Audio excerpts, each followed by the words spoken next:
मालवण म्हटला की डोळ्यासमोर येतात ते ताजे ताजे मासे आणि माशाचा कालवण.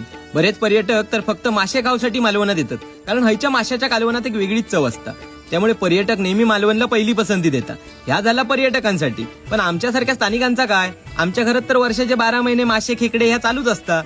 आमका पण कधीतरी वेगळा खाऊची इच्छा होत असता, पण अशा वेळी जायचा खय? तर त्याचा उत्तर असा हॉटेल चैतन्य. 1992 पासून सुरू झालेल्या ह्या मालवणी माणसाचं हॉटेल आज फक्त मालवणातच नाही तर मुंबईत देखील आपल्या मालवणी चवीसाठी प्रसिद्ध असा. मित्रांनो, हॉटेल चैतन्य खास आपल्यासाठी घेऊन इलं कबाब अँड करी फेस्टिवल. जसे हॉटेल चैतन्यने आपले अस्सल मालवणी मेन्यू मुंबईत नेऊन आपल्या मालवणी जेवणाची टेस्ट मुंबईकरांना उपलब्ध करून दिल्यानी, तसाच त्यांनी मुंबईतले काही स्पेशल डिशेस आपल्या मालवण मधल्या हॉटेलमध्ये आणल्यानी आणि ते बनवण्यासाठी मुंबईचे शेफ देखील इले. म्हणजे आता अस्सल मुंबईची चव मालवणात मिळतली. कबाब मध्ये तुमका मालगुडी चिकन टिक्का मिळतला. ह्या कबाब साऊथ इंडियन मसाले वापरून केला जातात. तसाच येल्लो मिर्च चिकन टिक्का मिळतला. ह्या कबाब मध्ये कच्च्या मिरीची पावडर वापरली जातात. ह्या असा रोजाली चिकन टिक्का, जा की स्टफ विथ चिकन किमा आणि रोल केलेला असता. हे 3 कबाब खाल्यानंतर आम्ही सीख कबाब ट्राय केलो. त्याची चव देखील एक नंबर होती. किमा पाव म्हणजे मुंबईची स्पेशालिटी आणि तीच चव हॉटेल चैतन्य तुमच्यासाठी मालवणात घेऊन इले. हयच्या बटर गार्लिक प्रॉन्सची चव तर अजून पण माझ्या जिभेवर रेंगाळता. मित्रांनो, हयची मंगलोरियन प्रॉन्स करी नक्की ट्राय करा, कारण ह्याची चव पण एक नंबर असा. अजून बराच काय काय असा ह्या कबाब अँड करी फेस्टिवल मध्ये.